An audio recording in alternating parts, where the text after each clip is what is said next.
Let's be innovative. Let's challenge a norm. Let's raise the bar. Let's be the elite.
To be the best, one must beat the best.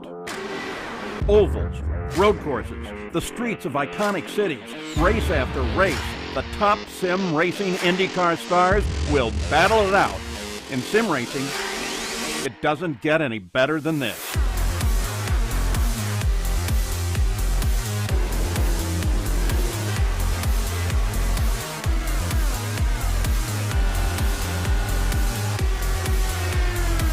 This is their battleground, for the checkered flag, for the glory, for the right to say they are the best.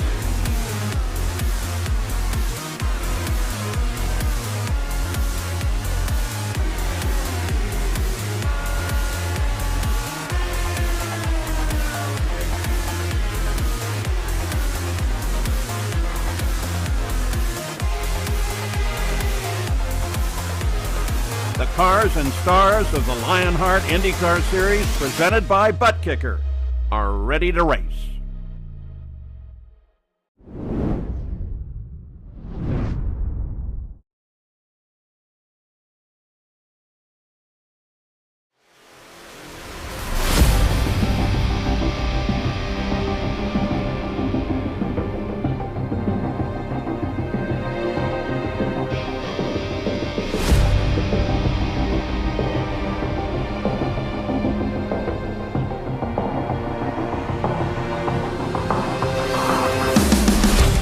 As the sun sets on the 2022 Lionheart IndyCar Series, the drivers get ready for the most quintessential of American open-wheel challenges. High speeds, high banked, relentless open-wheel racing, and it comes to you from America's heartland. This is the Kansas Speedway, and welcome to the ButtKicker Kansas 200, presented by Next Level Racing. Delighted to have your company once more here on RaceSpotTV for some more great 2022 Lionheart IndyCar Series action. The Lionheart Racing Series is powered by HyperX, makers of premier gaming gear like the legendary ultra-comfortable Cloud line of gaming headsets. Whatever you play, however you play, HyperX knows we're all gamers. For more information on HyperX products, visit hyperx.com. My name is Arjuna Kenkipati, joined alongside by the one and only Justin Prince, and we are excited with 3 races left to go to see what this facility has in store for us. Let's dive straight into our ButtKicker pre-race show, and let's be real, JP, 2022 has been the year of Phil Kraus, but in these final races of the season, it's all about building momentum and making a statement as drivers start to think about what lies ahead for 2023. Absolutely, the pressure is on to be able to build some momentum. Kansas, of course, a very difficult circuit, as we've seen in the Speedway Series, the amount of speed carried around the racetrack. You have Phillip Island, which brought plenty of fireworks last time out. And don't forget about the Triple Crown finale at Auto Club. 3 very different racetracks, 3 very different chances to score points. It's been a 3-week gap for drivers since Milwaukee, and what a fun race that was. With much consternation going into it, the drivers rose to the occasion and put on a clinic. 2 races though this month. Phillip Island, like JP mentions, the penultimate round of the championship, when we'll also crown the road course champion and know exactly who that is. Auto Club double points to close things out. That's the look at your next level racing schedule. Here's a look at your ButtKicker drivers standings, where Phil Kraus has already all but locked up this championship. It's academic at this point, but really the battle behind is between the likes of Alexander Van der Stant, who has separated himself from Robert Malechka, Connor Harrington, and now Matt Taylor, who has all jumped in front of Adam Blocker, who is missing yet another race today as he is in Argentina. His responsibilities with the NTT IndyCar Series continue. But notably, JP, 3 rookies at the top of the field. However, we call them rookies to Lionheart. These are veterans of IndyCar competition. Absolutely, Philip Kraus and Alexander Van der Stant in particular. Always, we've seen them compete at the highest levels of open wheel racing on the service. The interesting thing is Andrew Marquez coming up to the top 10 of the points. A late charge in this season to be able to break through and close up to Andrew Kinsella. Yeah, he's had a pretty good run, and still hypothetically even in with a chance of passing the likes of Jason Brophy. Depends on how things will shake up, and of course double points at the final round. You never know how things will go. It's now been almost 2 full years of the private label Team Hype at the front of the HyperX team standings, and with Powerslide Adrenaline seeing all but a handful of their drivers represented. Like we said, Blocker missing. More ground will be ceded to private label Team Hype, who look to back up their championship from 2021. However, look how close it is behind in that battle for third, JP. Synergy Motorsport Silver, 6 points clear of Powerslide Ignition. Powerslide Ignition's been very impressive as of late, it seems. You keep in mind as well, closing up within about 200 points now. Madworks Motorsports also showing some momentum. I think based on what we're seeing, 3rd place all the way to 5th could be a toss-up to close up the next 3 races of the season. It's going to be a lot of fun in that HyperX Team Championship. Here's the look, though, at your ButtKicker rookie standings. 3 drivers at the front of the overall standings are rookies, so it's no surprise to see Kraus, Van der Stant, and Malechka at the front here again. Bensie's had a good run this season. Marquez, we talked about his run in the late stages, but it's Matthias Kraus that maybe has carried the most momentum through the summer and has really started to hit his stride in this Lionheart IndyCar Series. But what a strong rookie class that we have, and for Adriano Pinheiro to be down in 9th after putting it in pole position in the opening 2 rounds of the season, I think it goes to show just how difficult this championship has been in 2022. Absolutely, it's been very tricky for some. I agree when it comes to Matthias Kraus, because we've seen him gain more and more confidence, more consistency. And it's so critical to be consistent if you want to battle for a championship. It's going to be intriguing, though, if Mitchell Riggs can try and flip-flop past him for Ascari Autosport.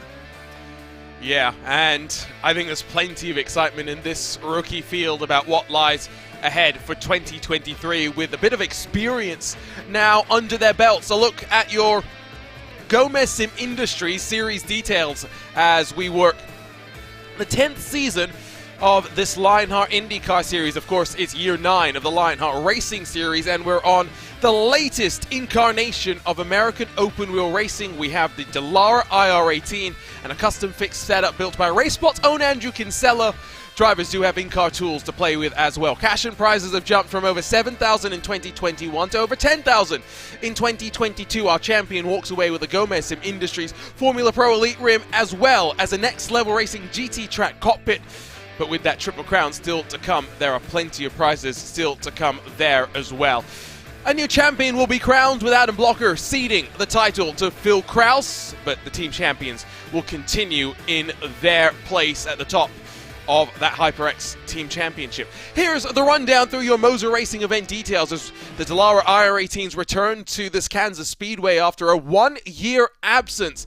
And what I found remarkable is that it's not once, it's not twice, but in half the races that we have previously had here, there has been a tie for pole position. However, while that is a remarkable stat, pole position, not where you want to start. The winner has emerged from outside the top 10 half of the races here, and while they can go caution-free, it's not necessarily the expectation. It is a track which will deliver close finishes, including back in Season 4, the second closest finish in series history. Defending race winner Jason Galvin, don't think we're going to see him in the field, so we may get a first-time winner here today, but I guess that all depends on what Phil Krause comes out to play here today.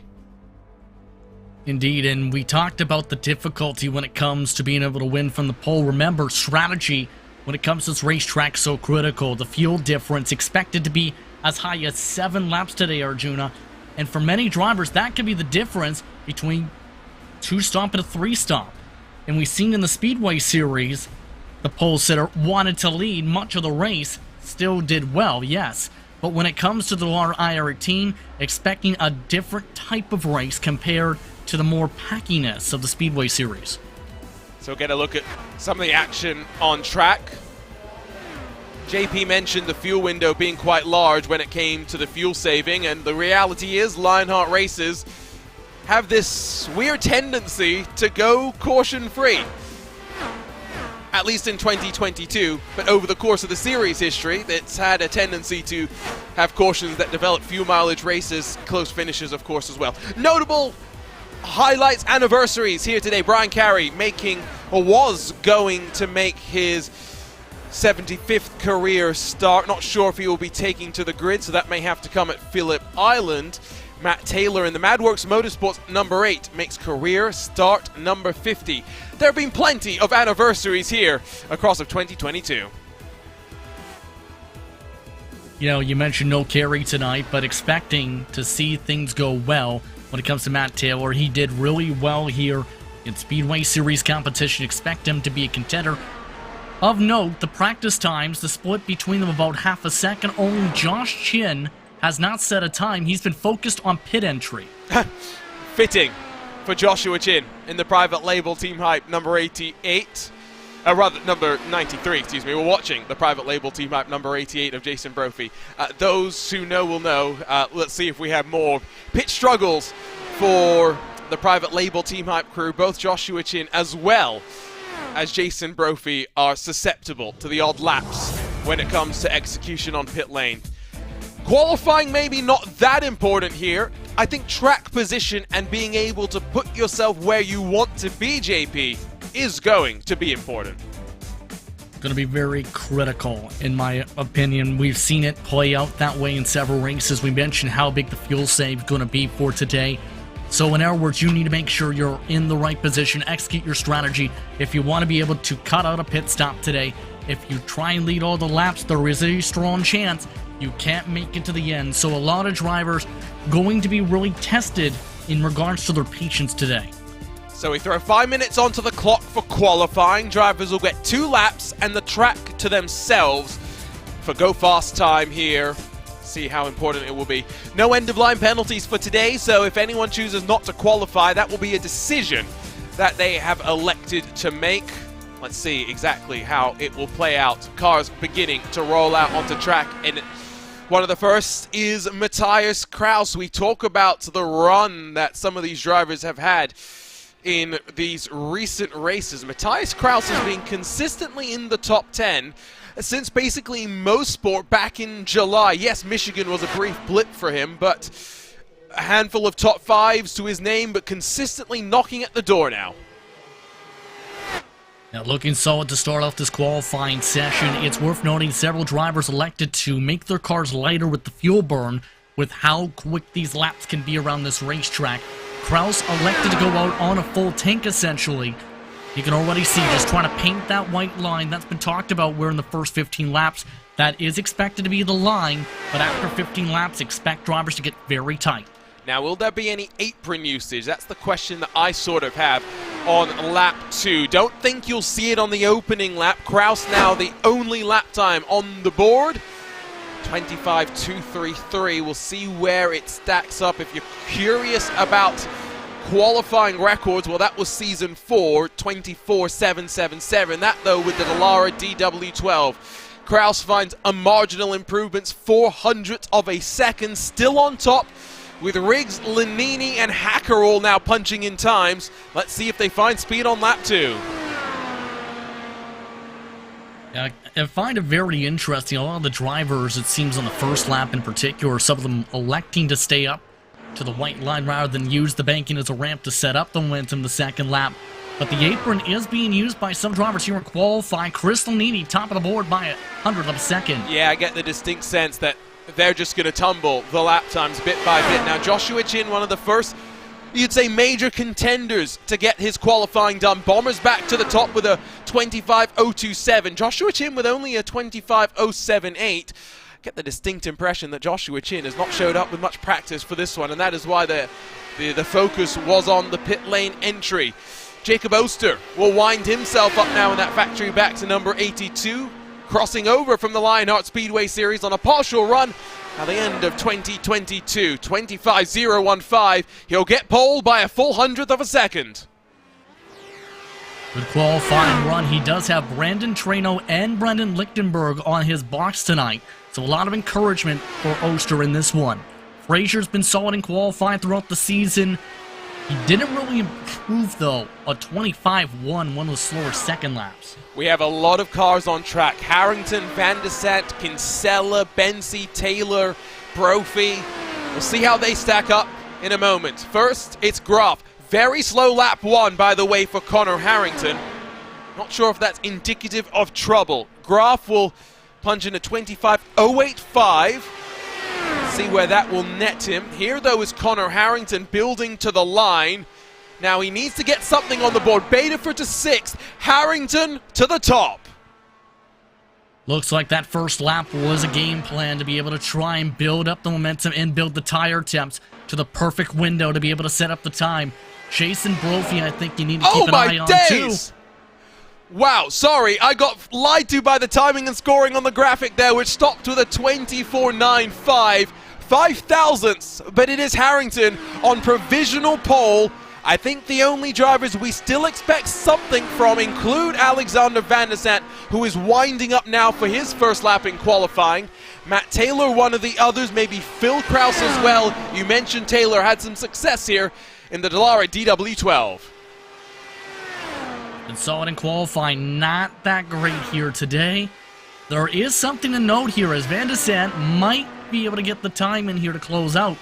Phil Kraus not qualifying today. Oh, yeah. Which means Kraus electing to start from the back to give himself a challenge, it appears. I was kind of waiting for it to happen. I think Van der Sant will jump to the outside, or inside rather, of row number 2, but my days, the front couple of rows split by the narrowest of margin. Once again, though, qualifying has come to a close. We are ready to go racing. With just 3 rounds left in this 2022 Lionheart IndyCar Series, we land at the Kansas Speedway for the first time since 2020, and we are ready to go to battle for the ButtKicker Kansas 200. This, a look at your ButtKicker starting grid.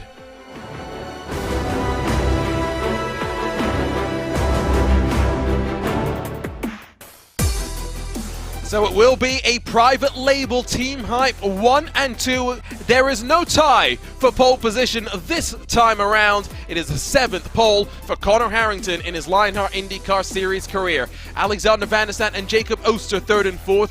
Plenty of familiar names for the iRacing IndyCar community inside of those front 2 rows. Kite Bomber's back running well in qualifying up there with Brian Beard as well. Caleb Bensi and Chris Lanini share row 4 with Andrew Kinsella finding a top 10 in qualifying alongside his Powerslide teammate in Joe Branch, who is not feeling the best, but at least is inside of the top 10.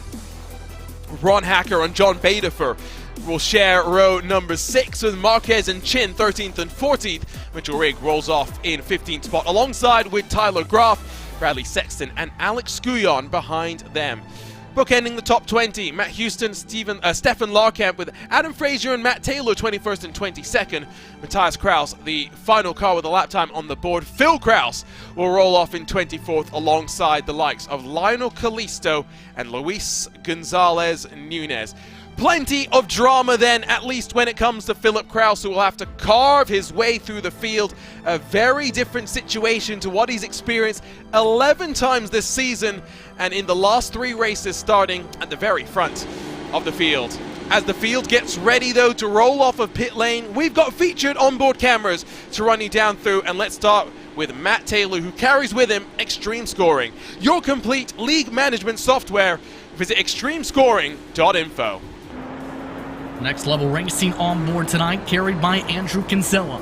Take your racing to the next level. Visit nextlevelracing.com. Tyler Graf carries graphics esports with him. World-class design from the real world to virtual. Visit graphicsesports.com. And carrying the HyperX on board, it's your pole sitter, Connor Harrington. Whatever you play, however you play, HyperX knows we're all gamers, and HyperX is always ready to game. Quick expectations then, JP, as we get ready to go racing. I think Philip Krause should put on a show tonight, going from the back, trying to get to the front tonight. It's going to be very intriguing to see how aggressive he's going to be off the launch. His teammates, meanwhile, have a good shot to try and control the tempo early here in this one.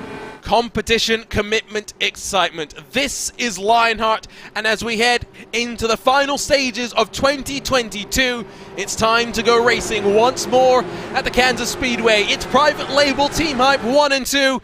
This is the start of the ButtKicker Kansas 200, presented by Next Level Racing.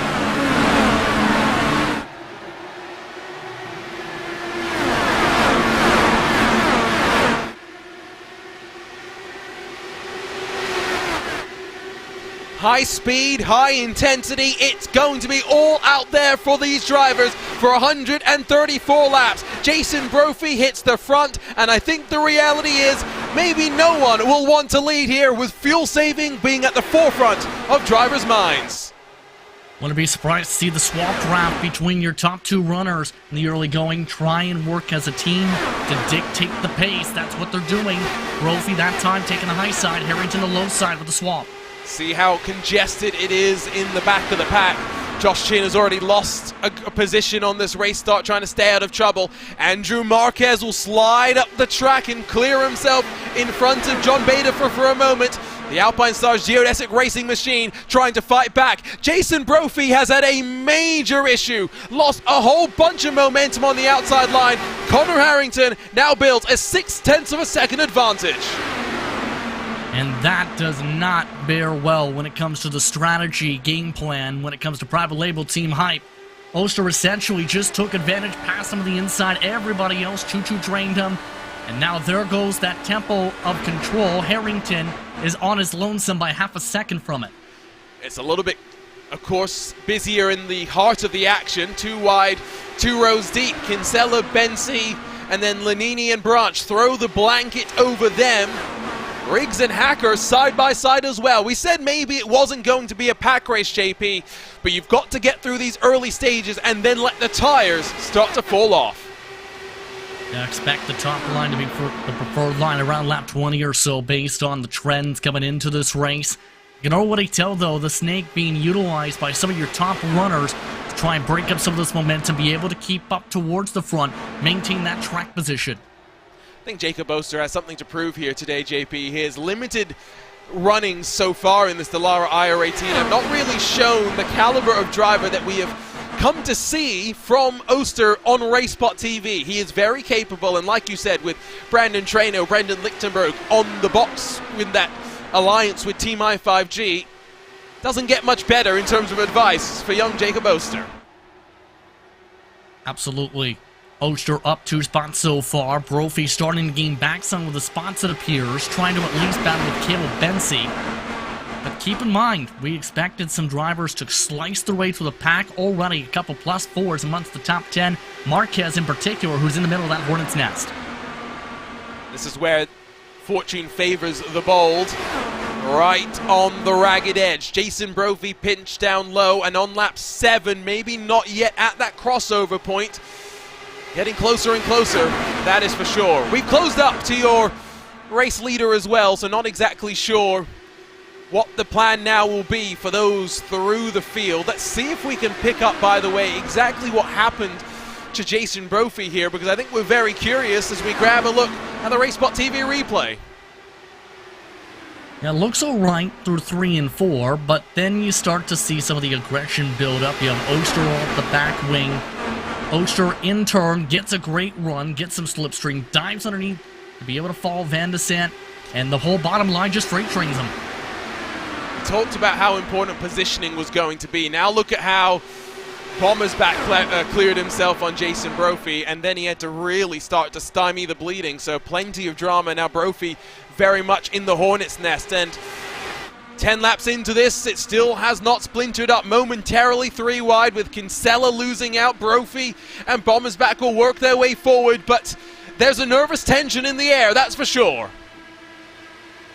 Absolutely, you don't want to end up losing the chance to make it on the 2-stop by pushing almost too hard. Yes, you need to be able to be in position to battle for the spots, but also need to think if you push too hard, you're going to be out of that fuel window to make it to the end. Kinsella, he's been riding around the 10th spot, for example, just letting the race come to him, just trying to save a bit, just trying to fall on in the choo-choo train.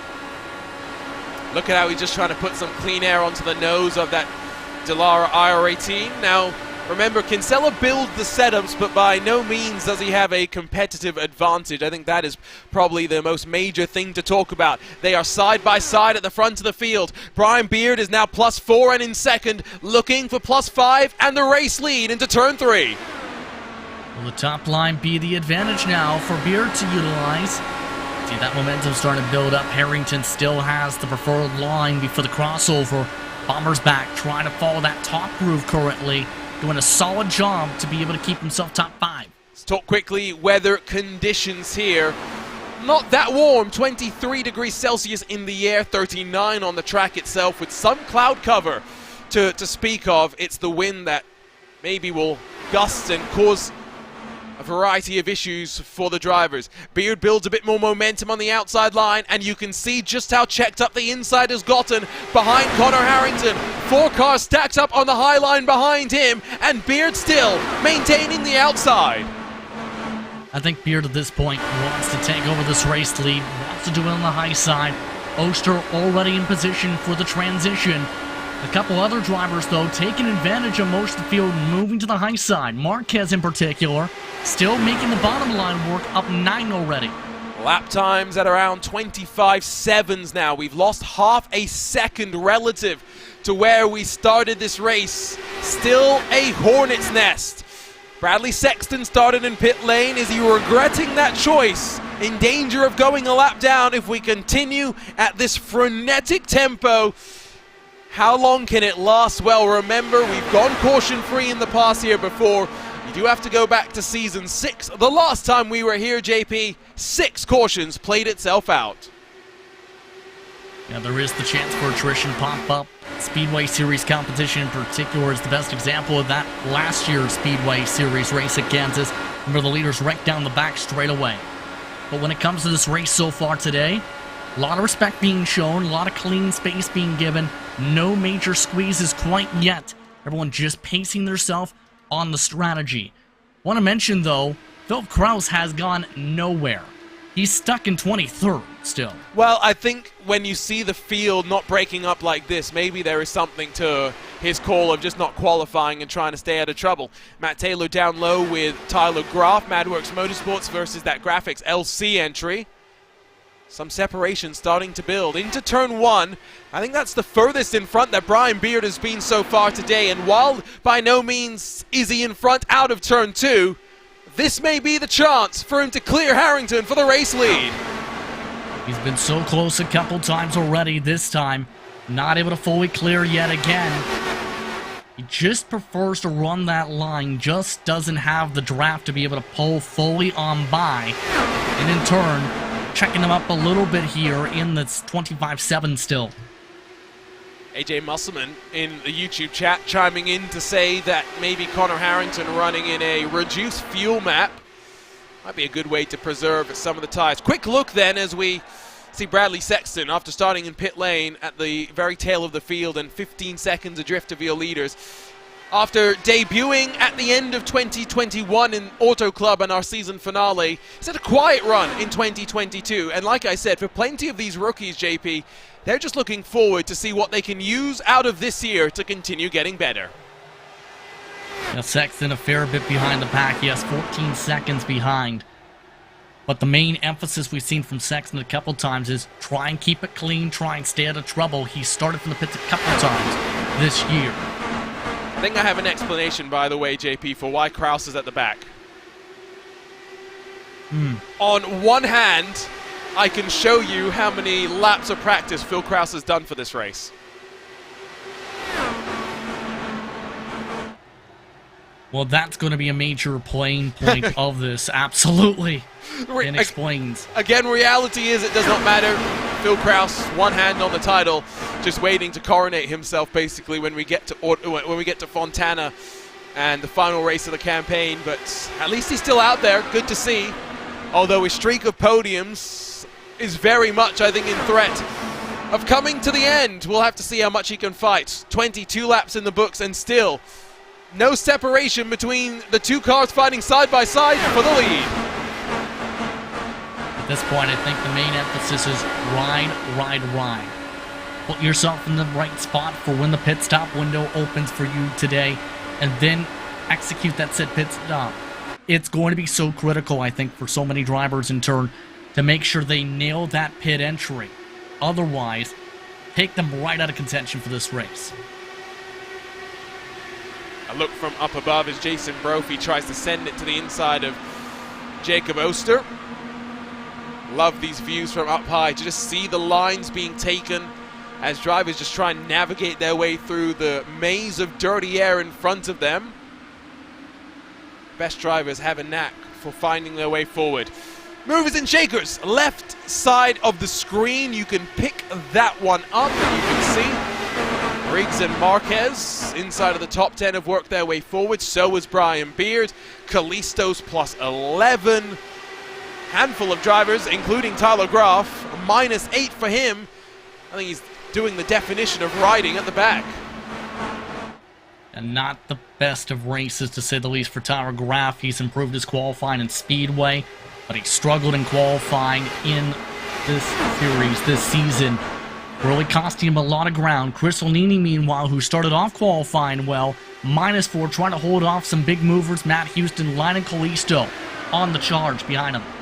Yeah, there's action up and down through the field, but it's that type of action where I'm sure to some degree just focus on the fuel saving. Right on board with Jacob Oster, and we'll get a good perspective of what the drivers are navigating at this point in the run. Remember, fuel window estimated around 43-45 laps in traffic, with the potential to maybe go as far as 48. You save a little bit of fuel, JP. Save, and more save, right? We talked about what the fuel mapping potential for Harrington. He's been leading this entire race essentially for all but 2 laps. So he has to be able to try and find a way to save the gas. For many of these other drivers, they can just ride on forward through 50 we're seeing in the corners, and in turn, let the drivers in front of them feed them the fuel mileage that they need. So a change that we saw, I think, in 2021, where the fuel maps in the car became a lot more important and viable, so it's changed things around. We do have a change for the lead.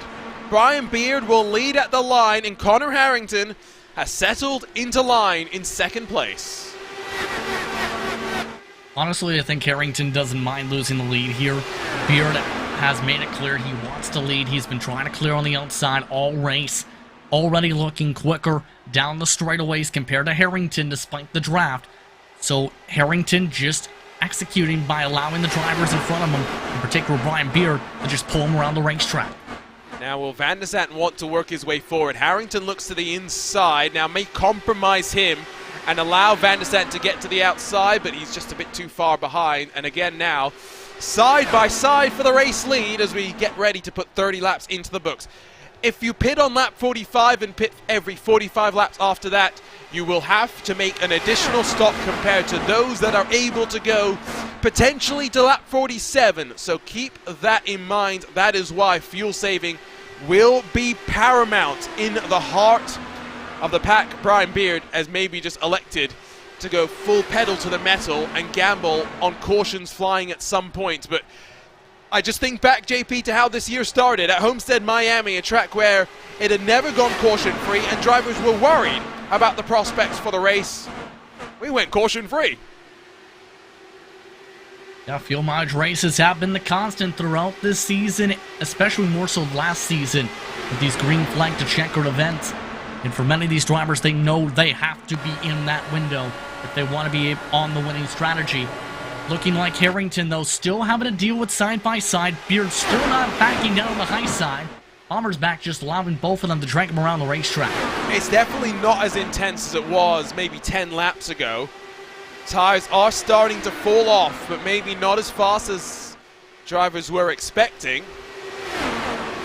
They get closer and closer to this pit stop window. Lionel Kalisto is now plus 16. He is into the top 10 and now in front of Marquez to make it plus 17. Mitchell Riggs plus 10 in the Ascari Autosport 09. He's now into the top 5.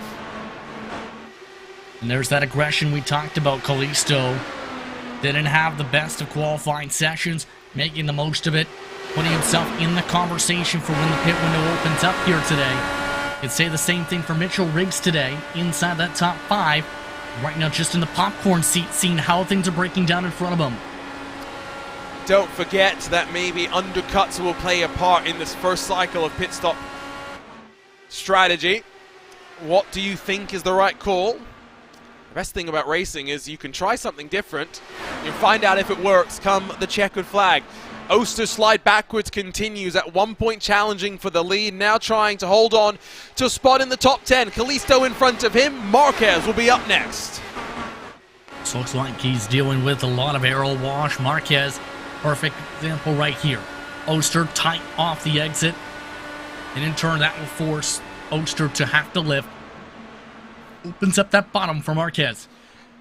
Front of the field, Harrington slots into second, and now it's Bombers back challenging forward. Two of the Ascari Autosport machines in the top 5, and let's not forget they are down a man in effect with Barrett Rolfe withdrawing from the series midway through the year. Mitchell Riggs and Bombers back have really represented the team as well as one could hope for. Yeah, they've been getting better as the year has gone on. In particular, have liked what I've seen from Mitchell Riggs, getting more and more cleaner runs and being able to stay out of trouble. Speaking of drivers cutting through the pack, though, Philip Kraus is finally starting to make his move. I think now he's understood the car and has figured out that he's already 3.5 seconds back from the leader. Cannot afford to get too further separated. Kalisto now trying to work his way into the top 5. Around the outside, he'll build the momentum, challenging Alexander Van der Sant. Just picking up a little bit of slipstream to build up the run on the outside. He has a little bit of help in turn because those drivers up in the high groove. Kalisto just slicing and dicing his way through this pack today. I think it helps that Mitchell Riggs and Bombers back were working together. Kalisto does in fact get past the power slide adrenaline number 96.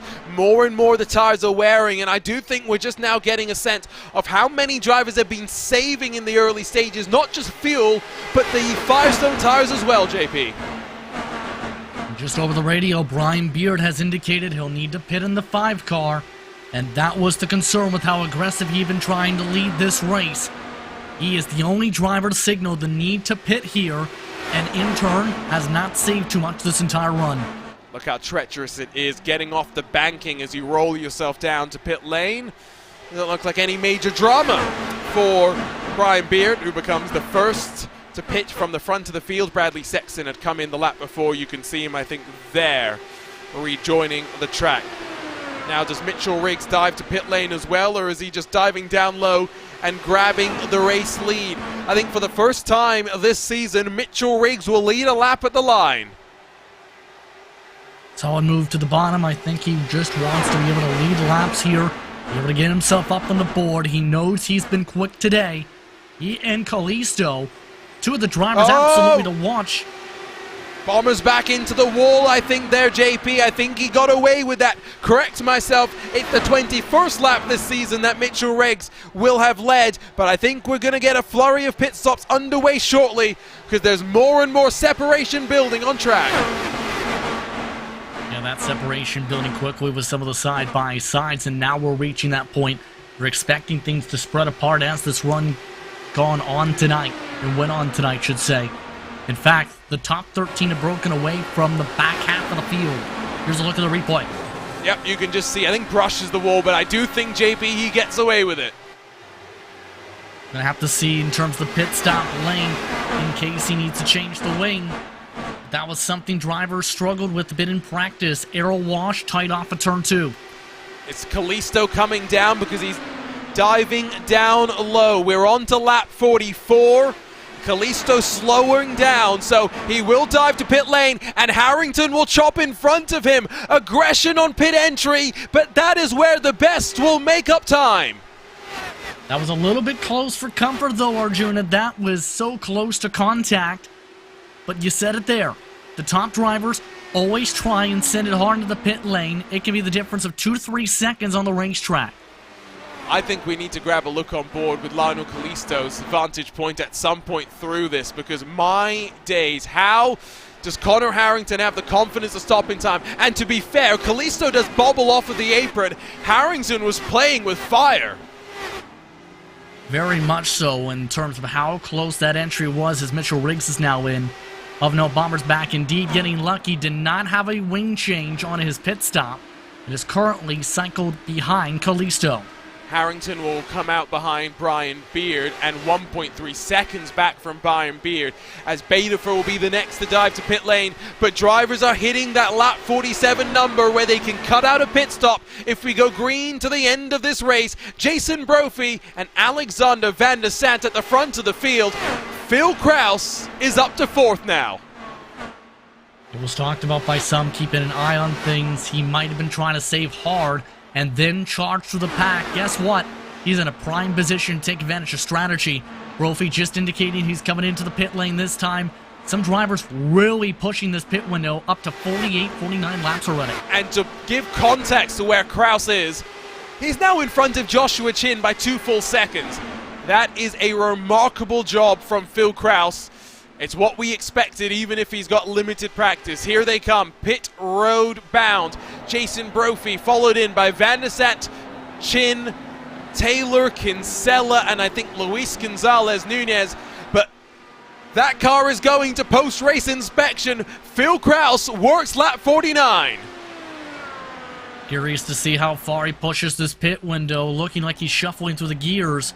Yes, Kraus coming in at the other end of the pit lane. You see just how tight some of the entries are. Kraus nice and clean up at the cone, and Kraus in a very prime position to take advantage of going the furthest out of anybody. Now, where will Brophy and Van der Sant come out related to the quartet almost that is up to speed? There will go Harrington in tow with him, Kalisto, and then Mitchell Riggs. They will blow past, but Van der Sant and Jason Brophy are still technically within drafting range, and now have a major advantage in terms of fuel.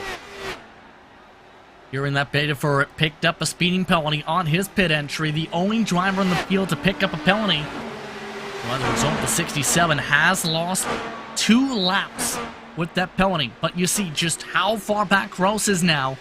A significant portion back, but he is cycled right next to Brophy in particular. And he cycled, more importantly, into the top 10. He is plus 15 so far. However, plaudits will go to Lionel Kalisto, plus 23. However, he is gambling that this race will see a caution between now and the end of this race, but we're almost halfway through. The drivers are keeping it clean. We're increasingly getting single-filed from this point forward. And it's worth noting, Brian Beard has a massive advantage over the rest of this field by more than 2 seconds. We already know that he's going to need an extra pit stop at the rate he's going here. This is not looking good strategy-wise. He needs a caution to have a shot. Undercut working significantly here for Brian Beard. We'll keep this in mind, but he is very much now in no man's land. Still one of the fastest cars on the track, so in no danger of being caught. And of course, don't forget, he will have one of the lighter cars in terms of fuel, because he will be burning it off a little bit quicker relative to those around him, just by the nature of starting a little bit earlier in the stint. So it's Beard from Callisto, from Harrington, Riggs, and Bombers back the top 5.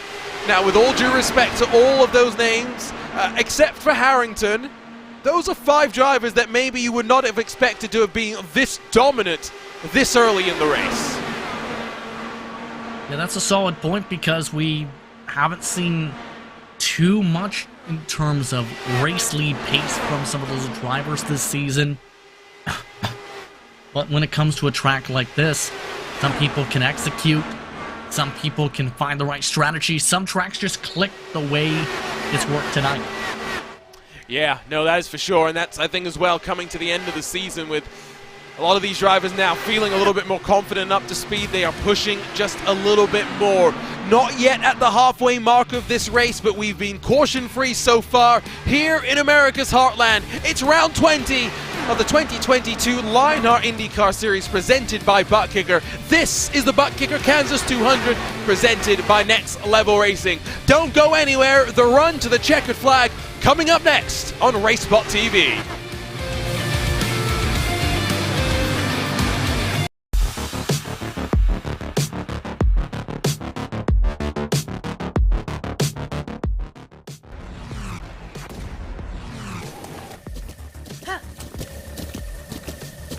With the ButtKicker Gamer 2, what you see and what you hear is what you feel.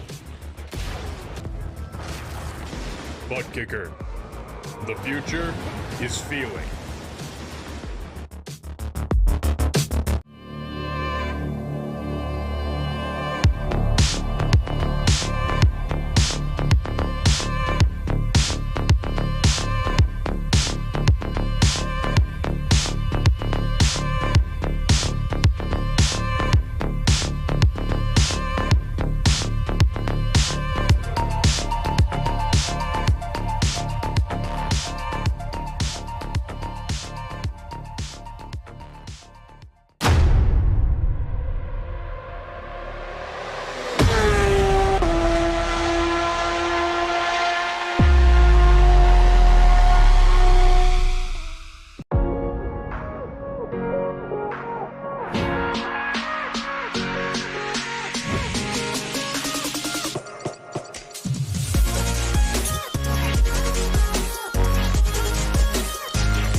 Hello everyone and welcome back to RaceSpotTV and coverage of the ButtKicker Kansas 200 presented by Next Level Racing, the third to last round of the 2022 Lionheart IndyCar Series. It's been an electric race so far and caution-free with strategy already wide open up and down through the field.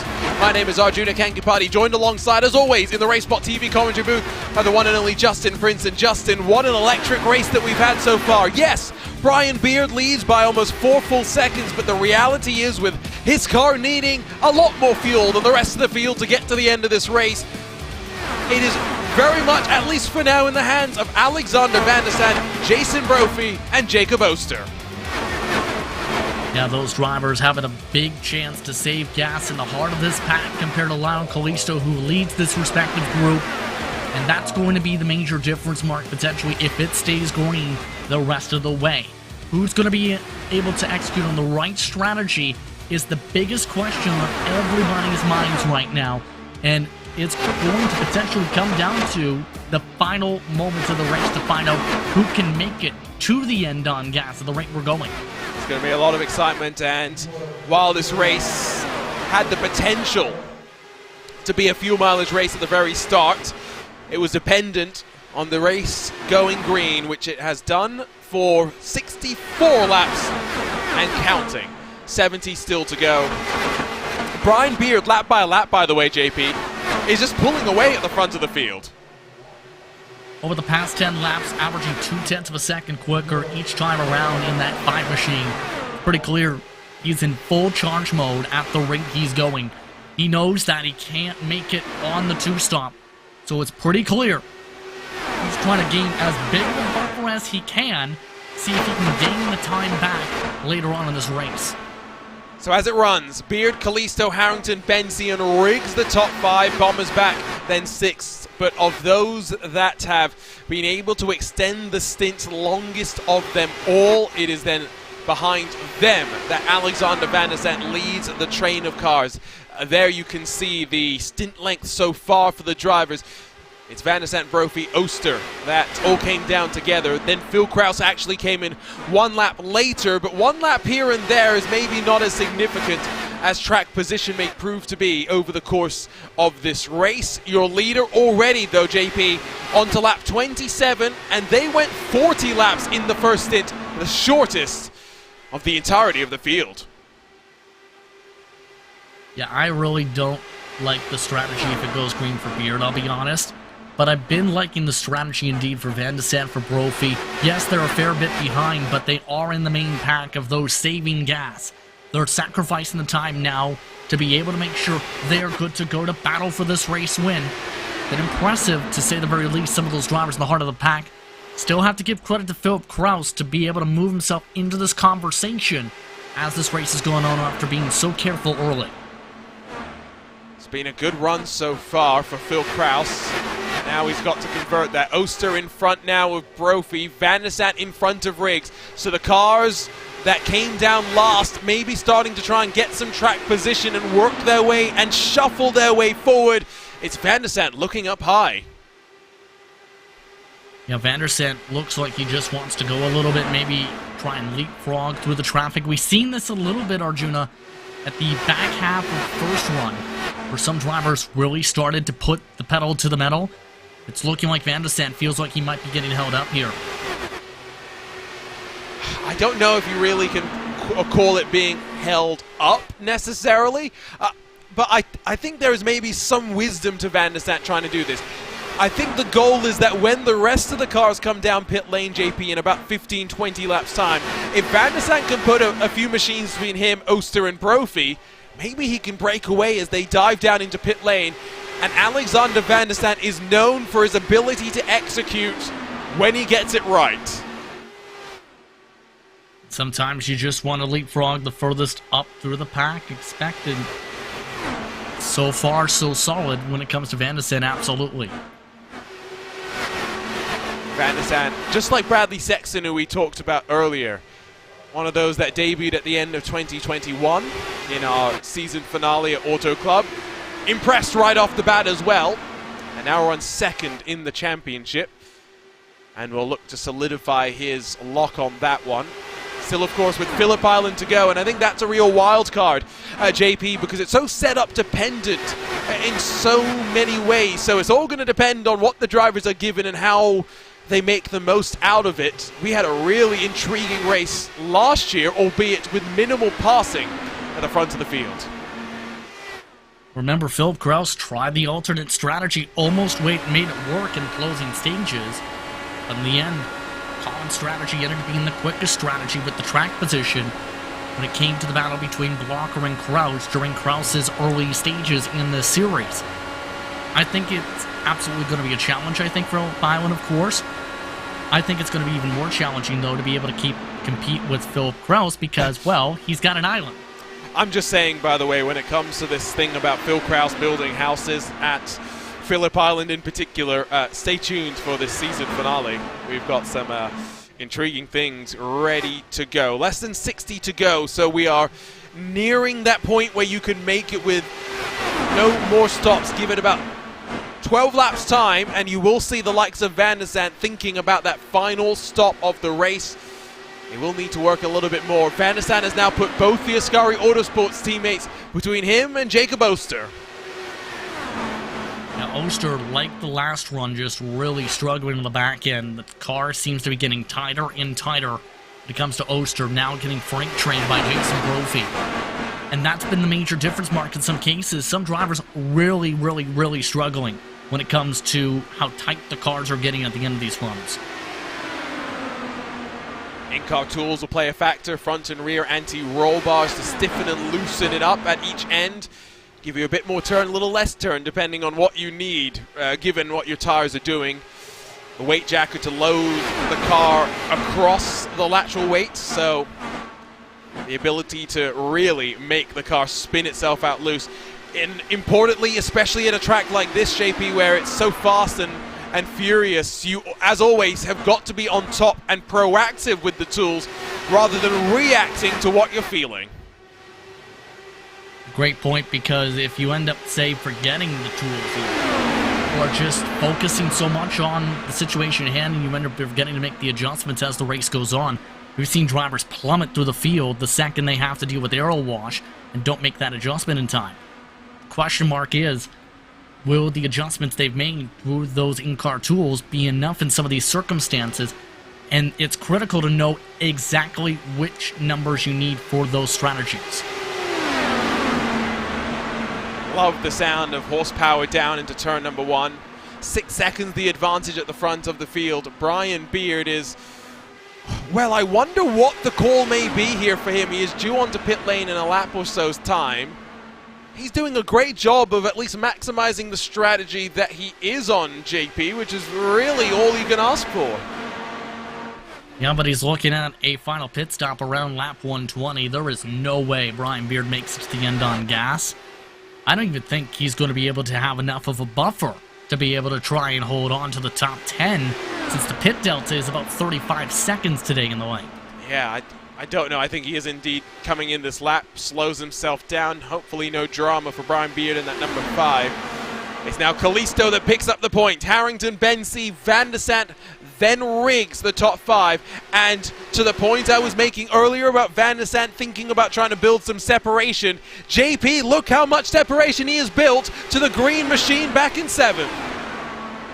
Well, to say that separation absolutely starting to build. Brophy starting to drop back as this run progresses by about 1/10 of a second per lap right now. I think that's more so just the save. You have Phil Kraus right on the rear wing now, too. Yeah, Phil Kraus right there as well. What a charge it has been for Phil Kraus so far in this race, entering into the pit stop window. Now, 4 laps is what I would call the absolute hard limit. You pit with 48 to go, and you can make it. Any earlier, you're risking too much. Any later, and you're making your life a whole bunch easier. How will these drivers be able to gamble? I think the important thing, of course, JP, is most of these drivers went more than 45 laps in the first stint of the race. A lot of them pushing lap 40 right now. And we mentioned Brian Beard on a tough strategy. Guess what? He picked up speeding on his pit entry as well. Brian Beard has really done it. He's out of contention now for sure. Well, I did say hopefully no dramas on pit lane entry. Unfortunately, I guess there was. So Brian Beard will now end up at least 1 lap down. I think he's going to be scored 2 laps down at the end of this. Phil Kraus in front of Jacob Oster. The memo has come through at Private Label Team Hype HQ. Phil Kraus is on the roll. Doing exactly what he did at the previous stint around this point, trying to push for about 10, 12 laps. Expect a lot of hard charging here at this point. Josh Chin amongst those also trying to do the same. You see how quickly things are grouping up now down the backstretch. 50 to go, less than 50 to go as Lionel Callisto will dive to pit road. I think a bit too early for the 97, who has been looking to run at the front of the field. Word in YouTube chat as Phil Kraus has a momentary internet issue and now has momentary right front tire issues is that it's Andrew Kinsella's 12-year anniversary today. So, well, he's going to be hoping that this race goes quite well. Remember, qualifying went well for Andrew. This race maybe not playing out the same. He's -4 down in 13th spot. Once again, congratulations on the anniversary for Andrew Kinsella. Curious how the focus is so far. Yes, he's dropped back. but he's also in the solid fuel strat. He might be able to get himself lined up if he starts to push a little bit for the top 10. The downside is he's losing ground at fast to Joe Brandt, which is not going to help him keep up to that lead group. It is suboptimal. 46 to go this time at the line. Surely from this point, drivers are good to the end of the race. If, knock on wood, we go caution-free from this point forward. Plenty of drama still could play itself out. Did Jason Brophy just hit the wall? Bit of a swerve down the backstretch. Was it Bomber's back, not Brophy, that hit the wall? Not for the first time today. It didn't look like he hit the wall. I think he just snapped a bit loose, Arjuna. Maybe the weight jacker. Let's take a look here at what happened to the Ascari Autosport machine. Out of turn 2, runs up the track. It's another brush against the wall, the second time he's done it. Yeah, the question is, did he really do it this time with the scrapes? Bomber's Betsy back coming in. Yeah, Betsy coming in, Harrington again, very, very aggressive with the pit entry. Lots of smoke. Now I wonder, did Harrington get an unsafe pit entry? Because I've never seen anyone do that before. Doesn't look like an in-sim black flag for Harrington, but that's what you have to be able to do. Be able to know the exact limits of how further in you can go compared to your competitors. No, never mind. Grabbing a look at the replay, which we get a look here. This is about as pixel perfect as you can get on pit lane entry. Watch as he basically runs the yellow line. Just the camera angle that we got on the live picture showed it maybe a little bit more drastically. 43 to go. Van der Sat, Riggs, Brophy, Kraus, Nunes still running at the front of this field. Now, how long can Van der Sat and company go? Can they leave Harrington trapped one lap down in the danger zone? Or pit stops this time. Riggs, Nunez amongst those ducking on in. And this is the critical point of the race. It's going to be a little bit tight for some. Some drivers curious if they try and underfield just the tiniest bit. Be a little bit quicker if they're able to go 47 once again. Here comes Van der Sant. So Brophy will go beyond this point of the race, or is that just the line that Van der Sant was taking, searching for a bit of clean air? They've got traffic in front of them. They may be even able to go another 5 laps from here, so there is plenty of jeopardy for 8th on back. It's technically going to be 6th on back in a moment's time when Marquez and Taylor finish their cycle in pit lane. All 1 lap down at this juncture of the race. And there we go! As soon as we talk about it, the caution flies for the first time today. It's Brophy, Van der Sant, Kraus, Oster, and Kinsella in the lucky hot seat. Everyone else will be scored as 1 lap down. The pit exit here at this track, Arjuna, very treacherous, and if you end up carrying too much speed at a high amount of revs, you end up going around. Mitchell Riggs was the trigger for the caution flag.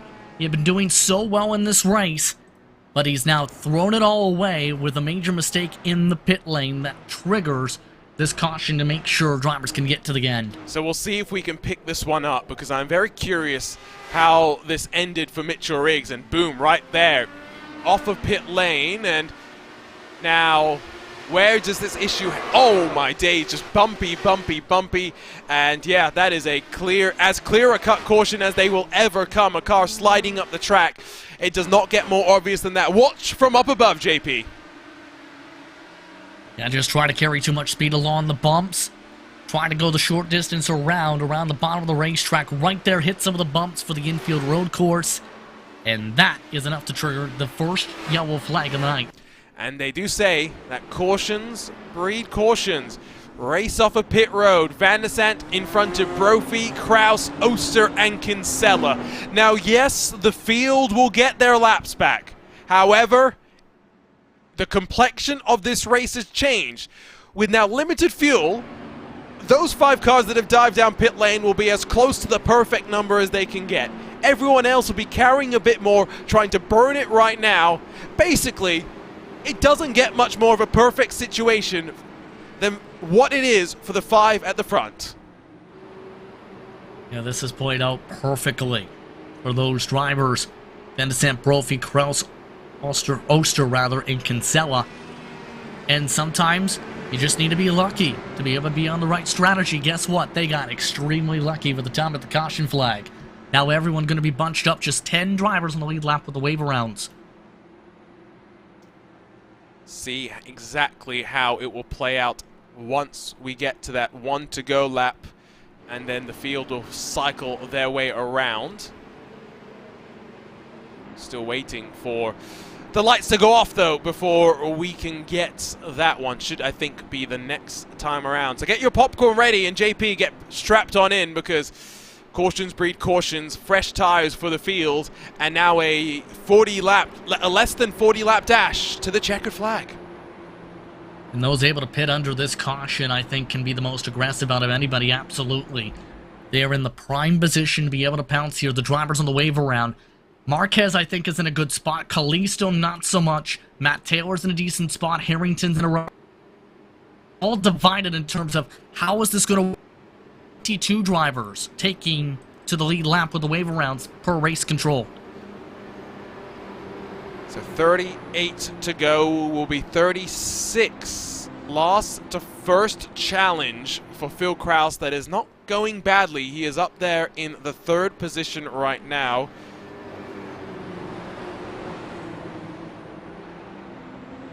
So we'll see the lights potentially go off this time around. And we'll see what happens, JP. I think you're right. 20-something cars will be back on the leading lap. And of them, Lionel Kalisto will have the most worn tires and plenty to do to fight.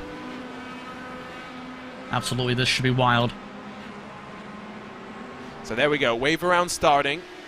So Van der Sant, Brophy, Krause, Oster, Kinsella will then stack up behind them. Marquez, Kalisto, Taylor, Harrington, and Bensi to get restarted. Connor Harrington, one of the big losers in this situation.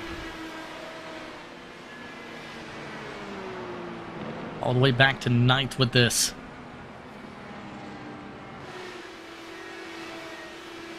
It was looking good to contend for the race win. See how it shakes up for him. Lights are off on the pace car. 36 laps. If we go green from here to the end, 15 minutes will fly past, and the checkered flag will be waiting for the winner. Phil Krause's streak of poles has come to an end once more, although he's had enough. 11 of 19 before today. He didn't need a 4th in a row. Will he grab a 3rd victory in a row to add to what has been a storied 2022.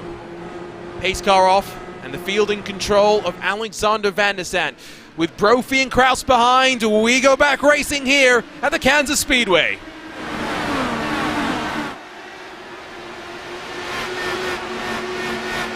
Immediately aggressive from the likes of Connor Harrington, Caleb Bensi, and Matt Taylor. 3 wide for a moment, and these drivers know that, JP, there is no time to dawdle. Already a battle for the race lead.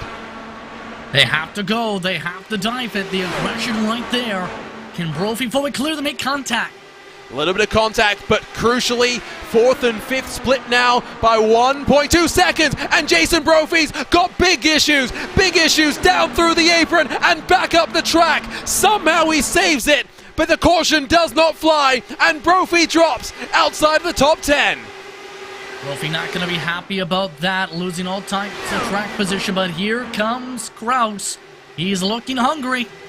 Now, was there contact? A lot of mutual respect on both sides in that battle between Alexander Van der Sant and Jason Brophy. Brophy throws the move in late, and now down by the apron, tucked all the way through. There was the first bit of contact as Van der Sant and Krause battle inset in your screen. There was contact. The serve was returned. Yeah, just looked like he didn't realize he was still under there for some reason, but 3 wide for the lead. Jacob Oster joined the party. Andrew Kinsella in drafting range as well. The more they fight, the potential to bring in Marquez, Taylor, and Harrington starting to close. Still 3 wide with 33 laps to go. It's Van der Sant down low that leads. Nice clear by Van der Sant, but Krause has the run. Has a little bit of help behind him as well. Again, small margins across the field. A potentially for some air between Van der Sant and Brophy in the touch of contact they had. Andrew Kinsella's in the fun as well. What a way it would be for him to celebrate a 12-year anniversary. Jacob Oster ripping the outside groove. Just trying to take advantage of the runs coming out of the corner. No drafting help though. Kinsella now trying to follow behind Oster. Which spot do you want to be in? You want to lead? Do you want to be at the back? With coming to 30 to go. 1 second between Kinsella and Marquez. The field is coming. The field is coming quick. Coming around quick, I think Kinsella in a decent spot here. Philip Cross, I wouldn't be surprised to see him charge extremely hard here in the final stages. Oster not wanting to back down on the high side. Remember the first stint of the race, we saw plenty of side-by-side until we got about lap number 30 on the tires. We are about 20 laps away from that point. Those final 10 laps may be difficult. The further back you are in line and the more dirty air that you are having to contend with. Not as much ground gained by Marquez that time around. Just a couple of hundredths here and there, but they will all add up. And soon the 4-car fight for the lead will suddenly become, potentially, a 21-car fight for the lead with anyone up in the mix. 2 wide, 2 rows deep for a moment. It's Van der Zandt from Oster at the line. And the question mark's going to be, is Oster trying to save the tires, or is he burning these tires up trying to make this move? That's been a major trouble spot for him all race long, to try and make passes, and he's fallen back each of the final few laps of these stints today. These two both hauling, that is for sure. Brophy now in front of Callisto as he tries to climb his way back forward, but another nervy moment for the 88 private label Team Hype Machine. Taylor gets in front of Marquez, whose forward momentum is maybe starting to stall out, albeit slightly. The Madworks Motorsports number 8 is now plus 17 and to the top 5. He needs to find a way to gain a lot of ground back up on the racetrack, though. A few tenths behind. Battling like this, not going to be too helpful, to say the very least, especially compared to the single file for the most part up front. Still, though, wheel to wheel between Oster and Van der Zandt, fanning out across this facility at Kansas. Now, Van der Zandt is clear, but does not elect to run up the racetrack and use all of the track on offer. Respect being shown on both sides of this battle, but at this point, Taylor is well and truly now within the draft of your race leader, so that pack has closed. And with 25 to go, I'm not really sure who I would want to be or who I would tip for the victory, but I mean, JP, in what has been an electric 2022 with one of the strongest fields that this series has ever seen, Phil Krause has been a dominant force, but here we're seeing why this field is so stacked. And it's taken him a lot of effort to be able to join this conversation from the early onset with no qualifying run. I think he's in a very solid position here if he's saving the tires and utilizes those said tires within the final 7 laps or so. It's the question mark of how this plays out. Oster still not able to clear yet. Got to be patient. I think Kinsella may be in the best spot, but Phil Krause is trying to hang back and mind those tires even more potentially. 23 to go. Oster trying to chop down in the battle for the race lead. Meanwhile, Connor Harrington, who put the car on pole position and has led and been at the front for so much of this race, is trying to fight his way back forward. Harrington up to 7th. He thought he was in the conversation, should say, for the race win. But you never know when the cautions fly, right? He's been one of the best people on pit road entry today. And as a result, though, of how things have played out for the caution flags, going to need a fair bit of luck. Here comes Kinsella. It's a power slide adrenaline 1 and 2 momentarily. Oster still trying to hang strong around the outside. I said that maybe with no blocker in the field, that power slide adrenaline would not be thinking about the HyperX Team Championship. Yes, Krause and Harrington are up there in the mix as well, but 1 and 2 for power slide adrenaline with the championship slipping away from them. It doesn't get much better than that. And those types of opportunities can come far and in between when it comes to some of the runs this season. Kinsella just trying to find a way to make the bottom line work, just isn't working again. Van der Zandt giving plenty of dirty air to Jacob Oster for the time being. Now Oster returns the favor to Andrew Kinsella. All cars have worked their way up high, 20 laps into this run. It is single file, basically through the field. JP, does seem as though the tires have hit the cliff a little bit earlier. Especially with how hard some of these drivers have been able to push compared to the previous runs.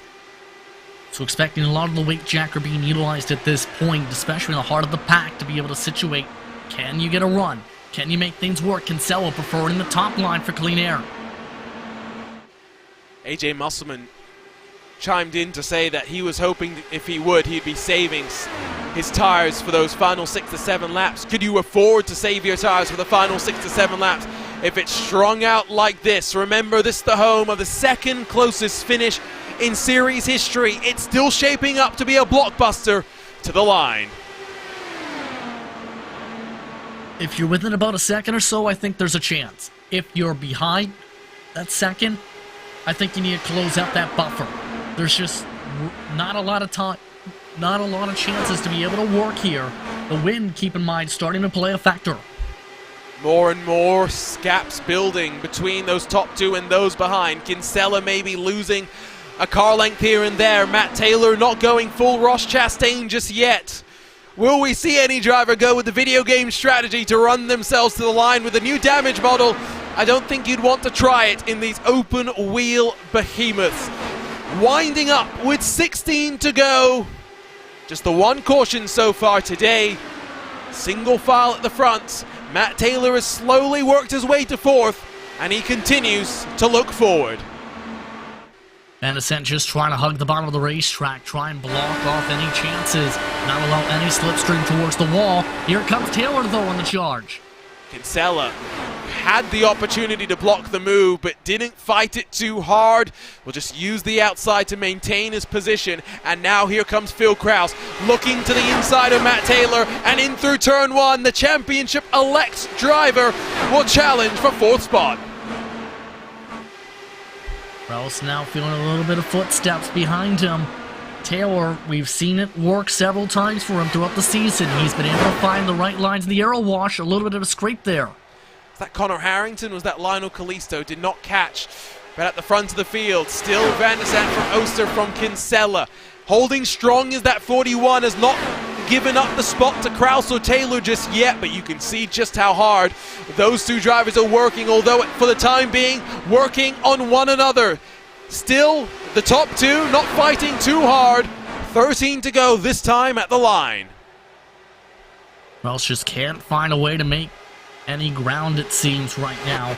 Just not an easy time right now, to say the very least. Kinsella's in a decent spot, but Jacob Oster really liked his positioning. Taylor had the jet out to the wall, from the wall, though. More and more they are pushing the limits. The season is winding down. This race is winding down into the final 5 minutes. Still no challenge for the race lead, and as much as the drivers that got caught by the timing of the caution have been able to work their way forward. You look at Connor Harrington from the front of the field back to 7th. By no means has he managed to restore the position he was in. The battle from here will be to stay alive. 11 to go, and once we hit about 4 to go, that's the point of no return. And it's the question mark of, did these drivers burn a little bit too much gas? Should be okay-ish on the fuel. Keyword okay-ish. And if you've been really pushing hard on this run, it could come down to the very big moment. Come down to the final laps to determine who gets the run. Oster still can't get a run to go, coming to 10 to go.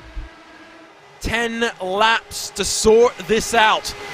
A dive to the inside by Oster, but not able to perturb the run from Van de Sant. If anything, the factory back 82 slides closer to Andrew Kinsella to make it a power slide adrenaline 1 and 2. Van de Sant's controlling, tires are playing their factor. It looks as though the race is in the hands of Alexander Van de Sant. Clean air versus aero wash coming in absolutely. Oster again. End of the run, struggles with tightness, it appears, and that's been his Achilles heel all race long. Kinsella in your trouble. And Kinsella will cede the position to to Philip Kraus, excuse me, and now down on the apron. Will this bring out the caution? A bit of a stack up, a huge incident, and the caution out for the second time today. Kalisto will be quite frustrated to be involved in that one, but Andrew Kinsella, spinning through turn 3, sees the field grind to a halt. And a big time for a caution flag to make it a couple lap shootout. Kinsella absolutely not going to be happy with how he handled this here. Had already gotten a little bit loose the previous lap after being passed by Philip Kraus. This time around, or rather the next time around, just started to really fall off a cliff. See how it works. So it all begun out of this turn 1 and 2 complex.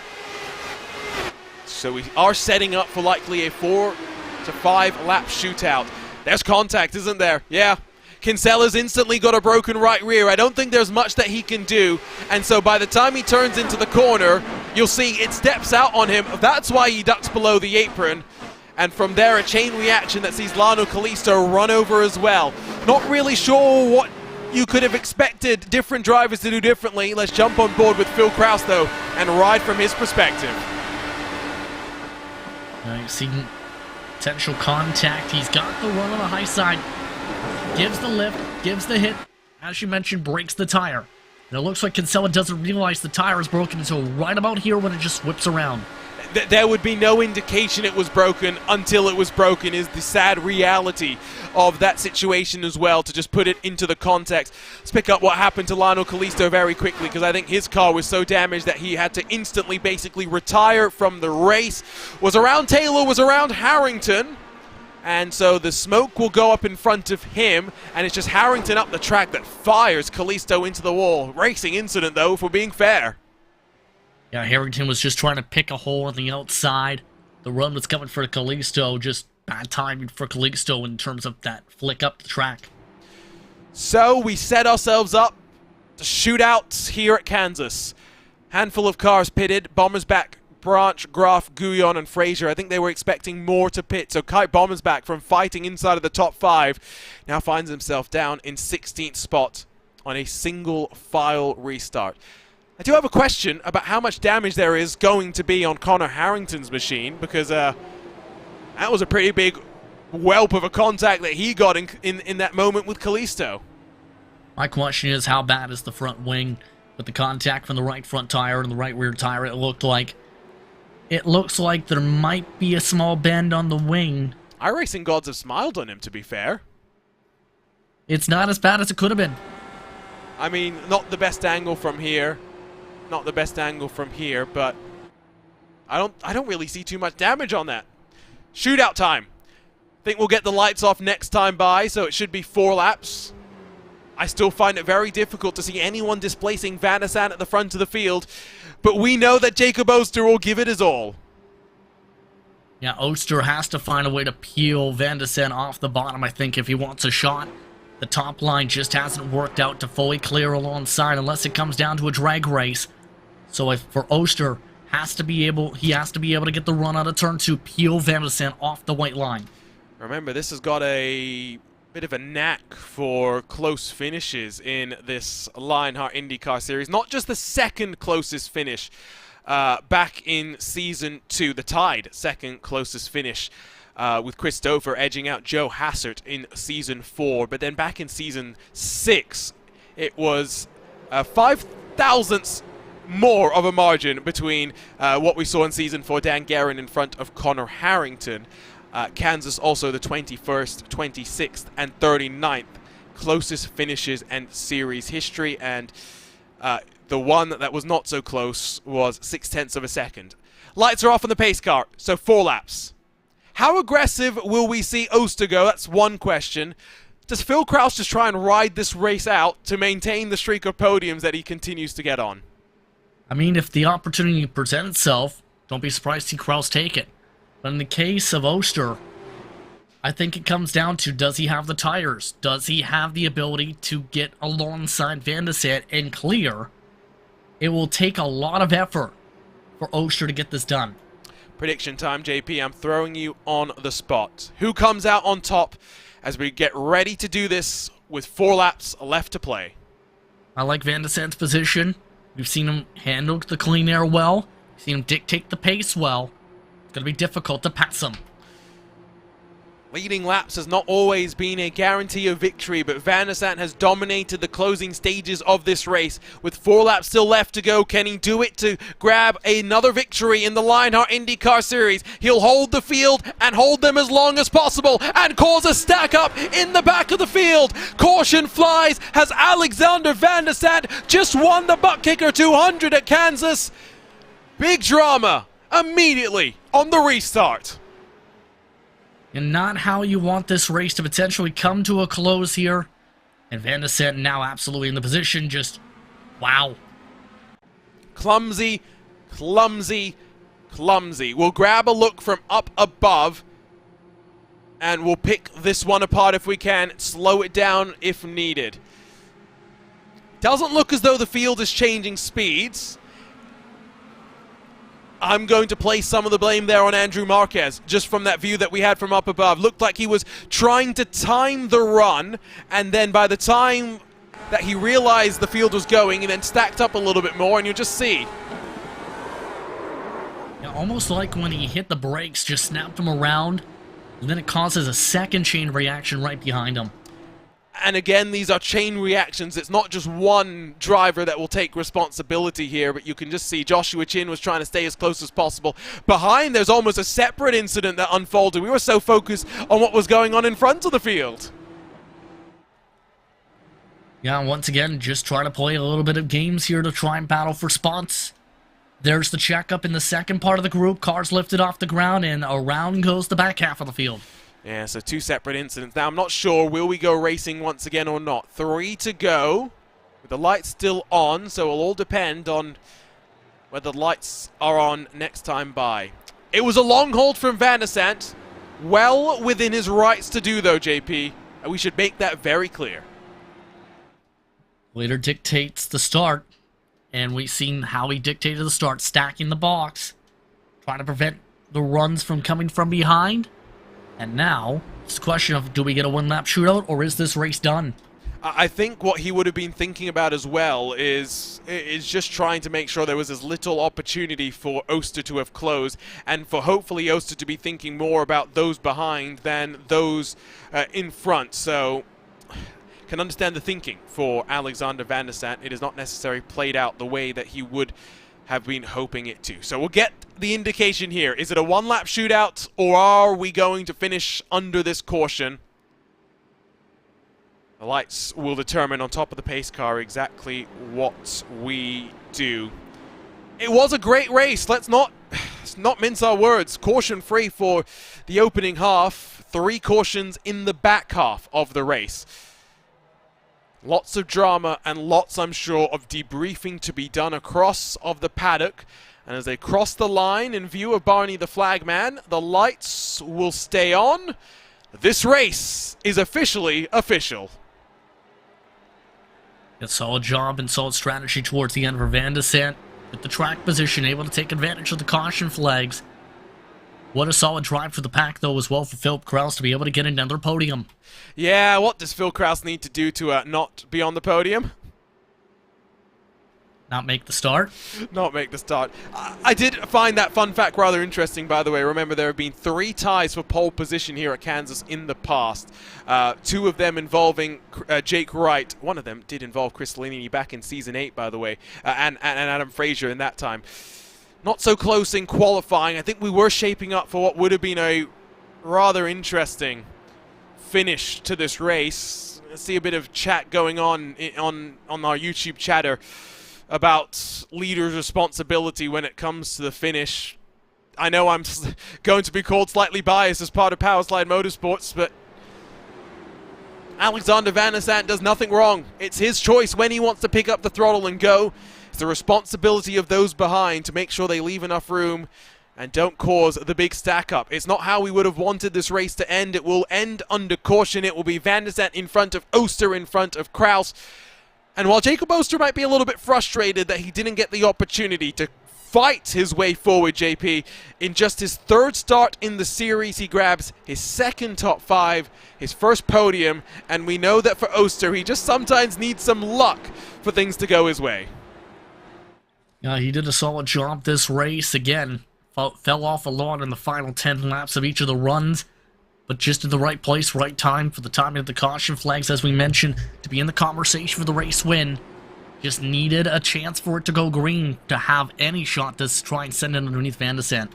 I was going to say that the next race we don't really have to worry too much about cautions.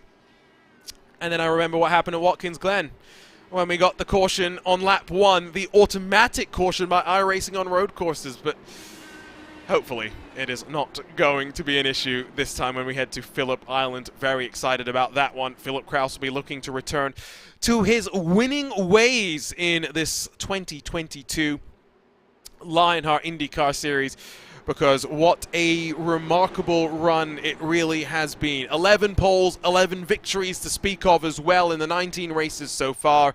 Started at the back, has worked his way up to the podium, but today the plaudits will go to Alexander Van de Sande. For the second time in his Lionheart IndyCar Series career, he will cross the line and claim victory at the ButtKicker Kansas 200, presented by Next Level Racing. It started with the call on strategy at the very start of the race to save as much fuel as possible.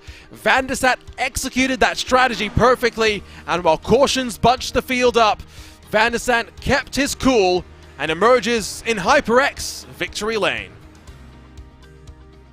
And already wanting to speed himself around the racetrack to be able to celebrate the victory. Van de Sande, as mentioned, put himself in the right positions at the right time. Now gets to burden on down here in Kansas. Alexander Van de Sande comes from the inside of row number 2. It was 5 thousandths that split him from the front row of the grid. But at the end of the day, it's Alexander Van de Sande that burns it down in HyperX victory lane. After an impressive win at Watkins Glen earlier this year, he does it again and executes on pit road and executes on the track itself. It's running down through the SimRace 24/7 unofficial race results. It's Alexander Van de Sande in front of Jacob Oster and then Phil Kraus, all rookies in this 2022 Lionheart IndyCar Series, showing the strength that has joined the party here in this calendar year. Matt Taylor fought his way forward, 18 spots, not maybe as notable as the 21 for Phil Kraus, but the Wadworks Motorsports number 8 will be delighted with that. Connor Harrington will be frustrated by the timing of the caution. He recovers, though, a top 5 finish at the end of the day. Caleb Benty in front of Jason Brophy, then Mitchell Riggs, the best of the Ascari Autosport machines after they ran inside the top 5 for the majority of the day. Luis Gonzalez Nunez is plus 17 to work his way to 9th. Joshua Chin rounds out the top 10. Chris Lanini for Graphics LPM is down in 11th spot, in front though of Team Race versus Matt Houston, who found his way up 7 spots. Joe Branch and Kite Bommersbach both lost positions over the course of the race, with Tyler Graf, Alex Guyon, Adam Frazier, and then Matthias Kraus and Andrew Marquez, the final cars left on the leading lap. John Badefer with a speeding penalty had to fight his way through the race and finishes down in 20th position. In front, though, of Bradley Sexton, Ron Hacker, and Brian Beard, the trio of Synergy Motorsports cars. Brian Beard, another one, caught out by pit lane entry. Andrew Kinsella, well, broke his right rear suspension in contact out on track. That caused one of the penultimate cautions. He finishes in front, though, of Lionel Kalisto and Stefan Larkamp to round out the field of 26 that took to the green here in America's heartland. And that leads us directly into our HyperX post-race show, because the Lionheart Racing Series is powered by HyperX, makers of premier gaming gear like the legendary ultra-comfortable Cloud line of gaming headsets. Whatever you play, however you play, HyperX knows we're all gamers. For more information on HyperX products, visit hyperx.com. And let's head straight to HyperX Victory Lane, where we're joined by Alexander Van de Sande. And Alex, it started as though it was going to go caution-free. You decided to save the fuel, and ultimately, even though the caution came out, it came out right as you were getting ready to enter the pit lane cycle with the field trapped 1 lap down. And then what a way to end the race. Yeah, I was going to pit that lap when it came out, so yeah, pretty good timing. I kind of wish it had gone green. I was going to be in good shape with the fuel. I wouldn't have had to save it all, even if I was in clean air. So Yeah, so it would have been tricky though because other people would have had the undercut, and so I'd have to be ahead of like Brophy and Kraus to like get that. But yeah, happy with how it worked out in the end. I was able to jump Jason in the pit lane, and not quite sure what happened on that restart there with him spinning into one. So apologies to him if that's my fault. I'm not sure yet. But yeah, really good race, really good battle with Jacob to the end there. We were both gave each other plenty of room, and in the end, I was just able to stay ahead. Second victory of the year, and again, you had to do it both on pit lane and on track. As we head to Phillip Island and Auto Club, how are you feeling about solidifying this lock on second in the championship that you seem to have? Oh yeah, feels great. I mean, my goal was top 5 overall, so to be second for almost all of the season is fantastic. It's beyond any of my expectations. Tonight, getting the win, I have an oval and a road win now this season, so that's pretty much all my goals for this season hit. So yeah, really happy. We're going to be really happy with second. Unfortunately, I'm missing Phillip Island though. Oh no. So yeah, I'll be on a work trip. So yeah, I needed a good result tonight with Rob gone as well. So and I know Adam isn't able to do either of these races. So yeah, really feeling comfortable in second, and we'll see what happens at Auto Club. Yeah, we'll see how it goes indeed. You impressed on your debut at the end of 2021. Thanks for joining us, Alex. Congrats on the victory. We'll see you in California to round this show out. Thanks, guys. Alexander Van der Sant on top of HyperX victory lane. We step on over to Jacob Oster, who did what he could. Unfortunately, Jacob, cautions were just not going to allow you to fight to the checkered flag. No, they were not. I had a really good battle with Alex. I was waiting for him to slip up a little bit, but Alex, ever the consistent person he is, he does not. And there was a couple of times where I think I may have been able to stick my nose in there, but it probably would have ended in calamity and a bunch of hurt feelings, so I did not want to do that. That was fun. I don't like finishing second all these times for sure, especially whenever you're commentating. Hey, don't blame me, although there was some commentators cursing going on when it came to the cautions today. I'm just saying, before you go back and you blame me. I mean, when it comes, though, to this season, Jacob, of course, it's only, your third start of this 2022 Lionheart IndyCar Series after running the majority of the year in the Speedway Series. You must be, I'm sure, frustrated with second, but surely you're also happy with Treno and Lichtenberg on the box as well to have worked your way into this position and to have run at the front for the majority of the race. Yeah, it was. It is really nice to be able to come in here and run up front. I noticed Carl a whole lot better than I do the DW12, and especially having time to have my teammates on the box really tell me if I'm struggling in certain areas that they see that I can't see. It's really, really helpful. I did struggle with tire wear a little bit. Didn't really understand the set as much as I really wanted to, but I figured out kind of in the end when I was battling with Alex. It's a little bit easier in clean air. It was. I'm glad I'm able to run this and run so well after the drama I've had in Speedway all season. It's nice to come up here and actually run up front. Well, we'll see how it goes for you in the final 2 rounds of the season. Congratulations on the run, Jacob. Very impressive run here today. Thank you, Arjuna. Jacob Oster, second for the factory-backed team, alongside, of course, with Team i5G. We step over to a man that had, 5 laps of practice coming into this one, but Phil, clearly that's not enough of a bop for you to not finish on the podium, because you did it once again. 21 positions gained over the course of that race. What was that first stint like as you tried to understand and learn the track and the car? Yeah, it was 5 laps, maybe 6 if I'm being generous, but yeah, it drove a bit differently than I thought it would, because my inkling of it was that it was going to be a pretty massive pack race, like going into it, because I didn't do any laps coming up to it. But yeah, the tire wear was actually quite important, I think, from anywhere, maybe 3rd on back, but probably more so 4th on back, and it really showed at the end of the first and second stint when I was able to make up a few spots, especially on the first stint. I think I made up like 5 or 6 spots in the last 10 laps just because of tire wear, but yeah, honestly, it was a pretty fun race, so 2 for 2 at Phoenix in like enjoyment factor. Oh, I like it when you talk about it from the enjoyment factor, because I think that's something that you and I have kind of talked about as well, Phil. You're not being the most busy this year, but you've been, focused on what you have been and competing at a high level. You've been feeling the effects of burnout a little bit over the course of a long 2022. Yeah, to be honest. I've definitely driven the IndyCar this year more than I ever have before, and it's getting a little tiring, and there's still a lot more exciting stuff to come with the Open Wheels GP this weekend, and then obviously the Open Wheels 500 later this month, which are going to be 2 marquee events in the year for the IndyCar community. So definitely really looking forward to those. And then the last 2 Lionheart races at Pagillip Island and Auto Club, looking forward to those as well for sure. And then you can say goodbye to the IndyCar for at least a couple of months, and then maybe focus a little bit more on some prototype action and IVRA competition. Congratulations on yet another podium, Phil. Clearly we need a better bot for you. We'll figure that out in time for Phillip Island. Cheers.